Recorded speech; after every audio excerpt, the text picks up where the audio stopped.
Et si tout ce que vous avez vu passer ces derniers jours sur l'Iran était complètement faux? Pas exagéré. Pas déformé. Faux. C'est l'accusation choc lancée par Donald Trump. Et le ton est sans appel, il ne parle pas d'erreur, il ne parle pas de confusion, il parle de mensonges. Selon lui, des accords circulent dans les médias, sur les réseaux, dans les coulisses politiques.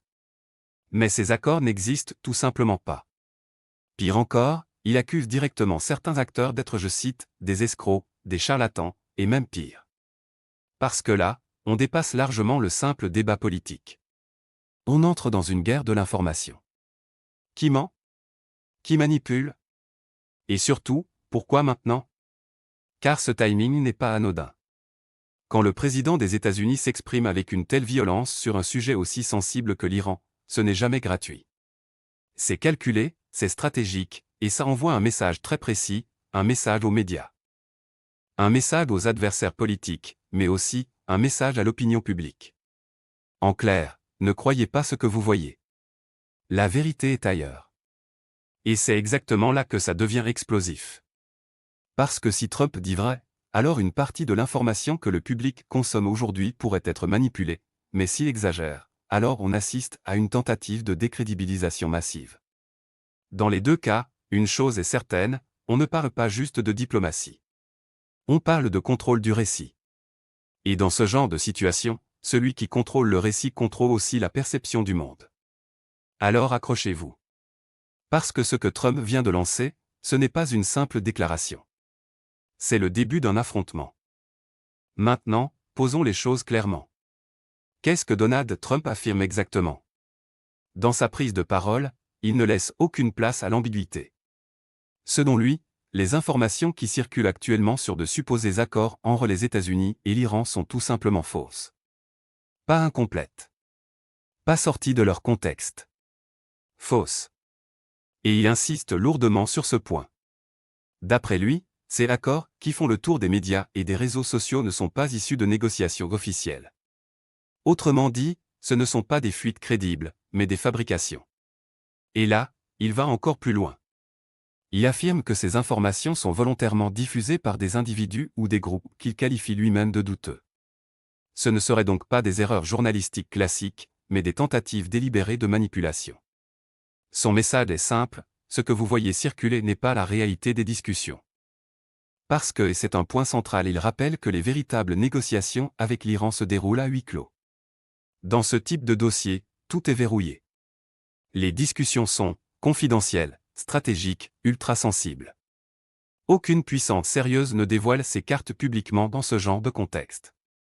Donc pour Trump, il y a une contradiction évidente, si ces accords étaient réels, ils ne seraient pas publics. Et c'est là que son argument devient puissant. Il joue sur une logique simple mais redoutable, la vraie diplomatie se fait dans l'ombre.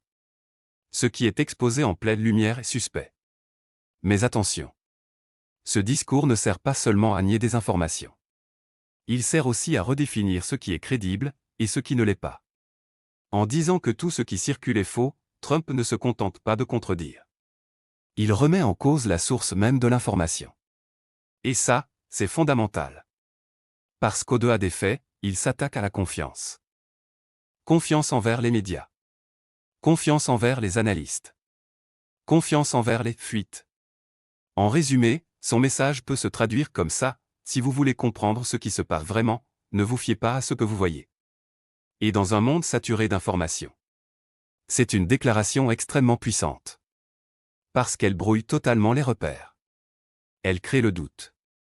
Et dans ce brouillard, c'est celui qui parle le plus fort qui impose sa version de la réalité. Maintenant, il faut aller plus loin. Parce que derrière les déclarations de Donald Trump, se cache une réalité beaucoup plus complexe. Ici, on ne parle pas d'un simple désaccord diplomatique. On parle d'un des dossiers les plus explosifs de la planète, les relations entre les États-Unis et l'Iran. Et pour comprendre les enjeux, il faut comprendre le terrain. D'un côté, vous avez United States, puissance mondiale, avec des intérêts stratégiques majeurs au Moyen-Orient. De l'autre, Iran, acteur clé de la région, au cœur de tensions depuis des décennies. Entre les deux, méfiance, sanctions, rapports de force, et surtout, une question centrale, le nucléaire. Parce que c'est bien de ça qu'il s'agit en arrière-plan. La crainte que l'Iran développe, ou puisse développer, des capacités nucléaires militaires. Et ça, pour les grandes puissances, c'est une ligne rouge absolue. Résultat, chaque discussion, chaque négociation, chaque mot échangé, peut avoir des conséquences énormes. On parle de sécurité internationale, équilibre militaire, stabilité régionale, autant dire que rien n'est laissé au hasard. Et c'est précisément pour ça que ces négociations sont ultra secrètes. Pas de caméra. Pas de déclaration détaillée. Pas de transparence totale. Pourquoi ? Parce que dans ce type de rapport de force, l'information est une arme. Révéler une position trop tôt, c'est affaiblir sa stratégie, donner un avantage à l'adversaire, ou faire échouer les discussions, c'est un jeu d'échecs, à très haut niveau. Et dans ce jeu, chaque fuite peut être accidentelle, stratégique, ou complètement manipulée, c'est là que les propos de Trump prennent une autre dimension. Quand il parle de faux accords, il ne parle pas seulement de désinformation. Il sous-entend quelque chose de plus profond, qu'il y a une bataille en cours pour influencer la perception des négociations. Parce qu'en réalité, il n'y a pas qu'une seule négociation. Il y en a deux. La première, officielle, discrète, entre diplomates. La seconde, invisible mais tout aussi importante, dans l'espace médiatique. Et cette deuxième bataille est cruciale. Pourquoi ? Parce que l'opinion publique compte. Les marchés réagissent. Les alliés observent. Les adversaires analysent. Une simple information vraie ou fausse peut faire monter la pression, provoquer des réactions politiques, ou changer complètement la dynamique des discussions. Autrement dit, contrôler l'information, c'est déjà contrôler une partie du résultat. Et c'est exactement dans ce contexte qu'il faut comprendre la sortie de Trump. Ce n'est pas juste une réaction. C'est une prise de position dans une guerre parallèle. Une guerre où les mots remplacent les armes, les fuites remplacent les offensives, et la perception devient une stratégie. Alors la vraie question n'est peut-être pas seulement « ces accords sont-ils vrais ou faux ?», mais plutôt « qui a intérêt à ce que vous y croyez ?» Et à partir de là, tout devient beaucoup plus complexe. Et c'est ici que la situation bascule. Parce que Donald Trump ne s'est pas contenté de dénoncer. Il a franchi une étape supplémentaire. Une étape beaucoup plus grave. Il parle désormais d'enquête, d'identification et surtout, de sanctions. Autrement dit, on passe d'un discours médiatique à une logique d'action. Et ça, ce n'est jamais anodin. Parce que quand un responsable politique évoque des sanctions dans un contexte aussi sensible, ça veut dire une chose, il considère que le problème dépasse largement la simple circulation de fausses informations. Pour lui, il y a potentiellement une opération organisée, une intention derrière la diffusion, et possiblement des intérêts en jeu, et ça change tout. Parce que si ces fuites sont perçues comme dangereuses, alors elles deviennent une menace. Pas seulement pour l'image, mais pour la stratégie elle-même. Imaginez un instant. Dans des négociations aussi tendues que celles entre les États-Unis et l'Iran. Une information qui sort au mauvais moment peut faire capoter des discussions, provoquer une réaction hostile, ou durcir immédiatement les positions. C'est un équilibre extrêmement fragile. Et dans cet équilibre, la moindre perturbation peut déclencher une réaction en chaîne. C'est exactement ce que Trump semble vouloir éviter ou contrôler. En annonçant une enquête, il envoie un premier message, on va remonter à la source.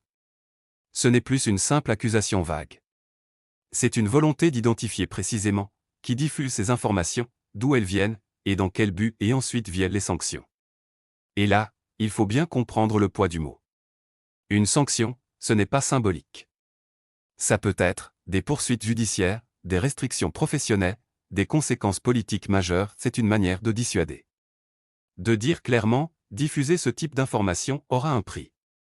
Mais au-delà de la punition, il y a un objectif encore plus stratégique. Reprendre le contrôle. Parce que dans toute cette affaire, ce qui est en jeu, ce n'est pas seulement la véracité des informations. C'est le pouvoir de dire ce qui est vrai. En lançant cette offensive, Trump tente de repositionner l'autorité. De redevenir la source crédible. Le point de référence. Celui qui définit la réalité. Et ça, c'est fondamental. Parce que dans une crise informationnelle, celui qui impose sa version des faits prend un avantage décisif. Mais il y a aussi une autre lecture possible. Plus subtile. En menaçant de sanctions, il peut aussi chercher à créer un climat de peur. Un climat où les sources hésitent à parler, les médias deviennent plus prudents, et certaines informations ne sortent plus, ce qui, indirectement, réduit la circulation de récits contradictoires. Et donc, renforce le contrôle du narratif. Alors au final, cette annonce n'est pas juste une réaction ferme. C'est une manœuvre. Une manœuvre à plusieurs niveaux, dissuasion, contrôle, et reprise d'influence, et dans ce type de contexte, les sanctions ne sont jamais seulement une punition. Elles sont un message. Un message envoyé à tous ceux qui observent, qui relaient, ou qui seraient tentés de parler. Un message clair, la bataille de l'information vient de changer de niveau. Alors maintenant, prenons du recul. Parce qu'après tout ce qu'on vient de voir, une question s'impose, est-ce que Donald Trump révèle une vérité, ou est-ce qu'il construit une stratégie? Et la réponse n'est pas aussi simple qu'on pourrait le croire.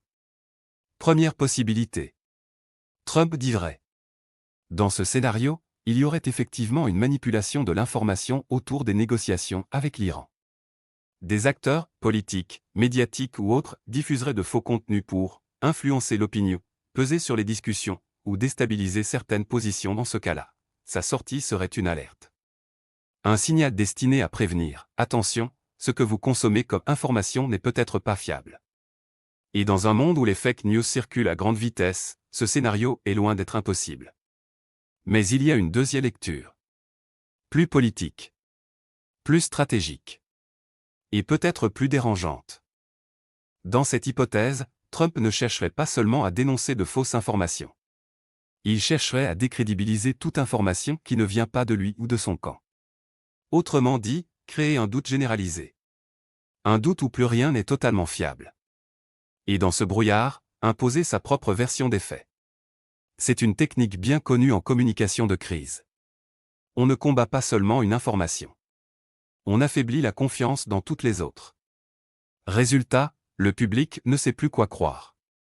Et dans cette confusion, il se raccroche souvent à la voix la plus forte, ou la plus affirmée. Et c'est exactement ce qui se joue ici. Parce qu'au fond, cette affaire dépasse largement la question des accords avec l'Iran. Elle touche à quelque chose de beaucoup plus profond, la bataille pour le contrôle de la réalité. Aujourd'hui, l'information n'est plus seulement un outil pour comprendre le monde. C'est devenu un levier de pouvoir. Un instrument stratégique. Une arme.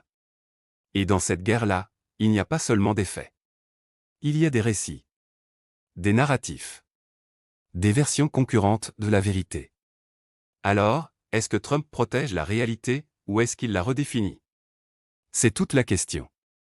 Et la réponse, aujourd'hui, reste floue. Mais une chose est certaine, dans ce type de confrontation, ce n'est pas toujours celui qui a raison qui l'emporte. C'est souvent celui qui parvient à convaincre. Et à partir du moment où la vérité devient une question de perception, alors tout peut basculer. Absolument tout.